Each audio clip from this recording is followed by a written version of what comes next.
This one is about, well, it's for pessimists.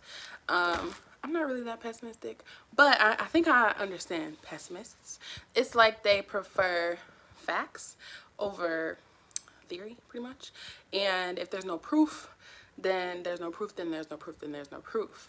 I think it's easy to become or be pessimistic in a moment or in a time because you haven't proven it to yourself. But I was reading this book that was recommended to someone else who had gotten out of a relationship, and there were like a lot of exercises in this book, and I really recommend it. I actually got it from the library, so I want to read this excerpt to you guys, just to put manifestation into perspective. So it's not like woo woo. It's less mumbo jumbo, more like, what do you mean by manifest? What do you mean by goal set? How do I do that in a way that makes logical human sense? Like, I'm not like, you're not trying to be the wicked witch of the West. You're trying to be whoever you are, Herbert. You're trying to be you know? All right, let's go. Let's read this. So the basic topic of this first chapter is the wanting mind. And it says, when we don't chase the object of our wanting mind, when we don't chase the object our wanting mind is craving, our attention can remain on ourselves, the subject, rather than the thing we want, the object. When we go within in this way, our deepest fulfillment comes from just being, unfettered by desires that propel us to do something other than what we're already doing. Oh, I'll keep reading. See what happens if you let the mind be just as it is, without indulgence or resistance. Look truthfully and with the humble curiosity and see what you find. Without the perspective that this simple practice brings, you will be forever caught up in wanting and never have enough. Let me repeat that. Without the perspective that this simple practice brings, you'll be forever caught up in wanting and never have enough, perhaps literally and certainly emotionally. On the other hand, if you are willing to look truthfully and consistently at your own mind, you can stop unconsciously following its promises of a better future. You will make smarter, more self-supporting decisions and be well on your way to a newfound peace and clarity with everything. But this says money. So what I pretty much got from that is, instead of sitting where you are, saying what you want, you want, I don't know, these expensive boots that you don't have enough money for, or you don't plan on saving for, but they're a want. And you completely say, forget your obligations, forget the bills, forget the phone bill, forget the laundry, forget the light bill and stuff like that. You're going to get the boots so that you can show them off to your friends and receive love or get that dopamine hit, stuff like that. Instead of looking at what you have now, relaxing and being grateful and letting what you're grateful for compound. So if I wanted boots, what is the reason I need the boots? Do I need to go on a date in these boots? Do I need to be in boots for a specific event? Or is it just something that I want to be wearing to show off for others? Let's stay factual, because the truth is a fact for you. And your truth is a fact in your life. So why do you want to be a multimillionaire? Is it so that you can help a ton of people? Is it so that you can be financially abundant? Is it so that you don't ever have to worry about finances again? Is it so you can pay off all your family's debt and buy tons of land, buy tons of acres in this country, in another country, get a dual citizenship somewhere? Why do you want to be a millionaire? Like, say you're manifesting that you're a multimillionaire or you hit the lottery.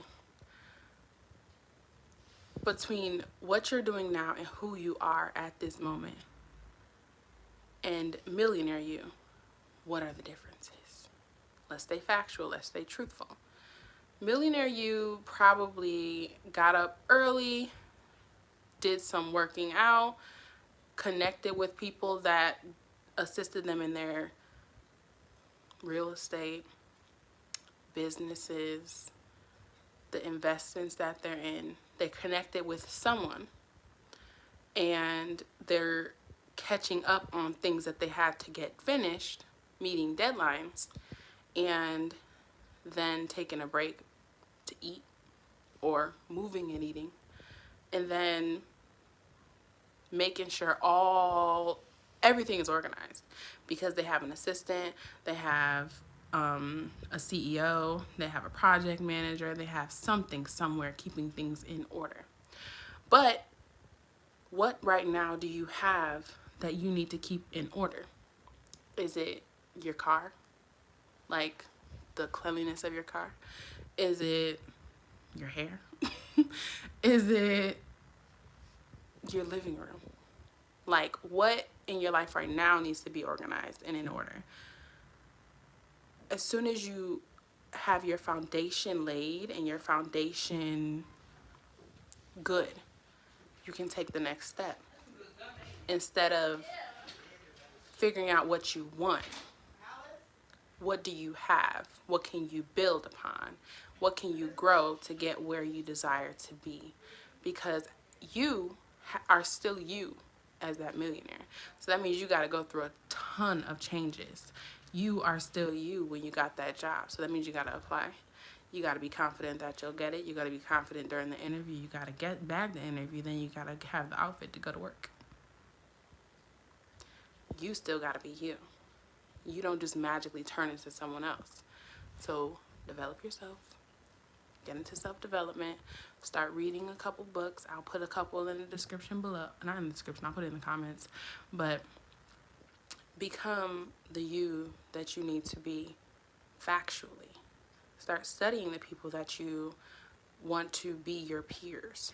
Start, even if that means you just want to be a college student. Like, if you want to get good grades, what do you think it takes to get good grades? Because there are videos galore on YouTube telling you how people got into Harvard, telling you how they're faring in Harvard, telling you how they got into Columbia, how they're studying techniques in all countries. They do it from all countries, and I love it. So write down what you are now. Write down what you need to build or progress. It doesn't have to look like a weakness. It doesn't have to be labeled a weakness. Just what do you need to progress? For example, I was telling you guys, I'm going to start doing all the things that I was avoiding, including singing in public. And in my opinion, I need to progress. So I signed up for singing lessons. And while I do that, my kids are going to do music lessons. It's just progression. That's it. Don't be afraid of progression. Don't resist progression. Allow it. And then watch how things unfold. Every day, do something that puts you in a better position and closer to your goals. Because manifestation just means you did what needed to be done to accomplish your goals. And goals, according to that book, it's like, don't have a wanting mind. Because say you want to try a restaurant. So you want to go to a restaurant just to get some new food that's just in. So when you get there, you're satisfied. That feeling, you're not wanting anymore. You're satisfied. So right now, if you stop wanting or if you ignore, that's one of the exercises, ignore your wants for a week. You'll be satisfied because you're not wanting anymore. And instead of only focusing on your wants, start focusing on your needs. What do you really need? Do you need a damn hug? Do you need a mentor? Do you need to read a book? Do you need to take a walk? Do you need to get some air? You know? Do you need to do your reading homework? What do you need to do? Put your needs first. Self-care. Put your needs first. Figure out who you are. You got this. Even if you're pessimistic. Even if you're pessimistic, you got this. All right? That's my message. Later, guys.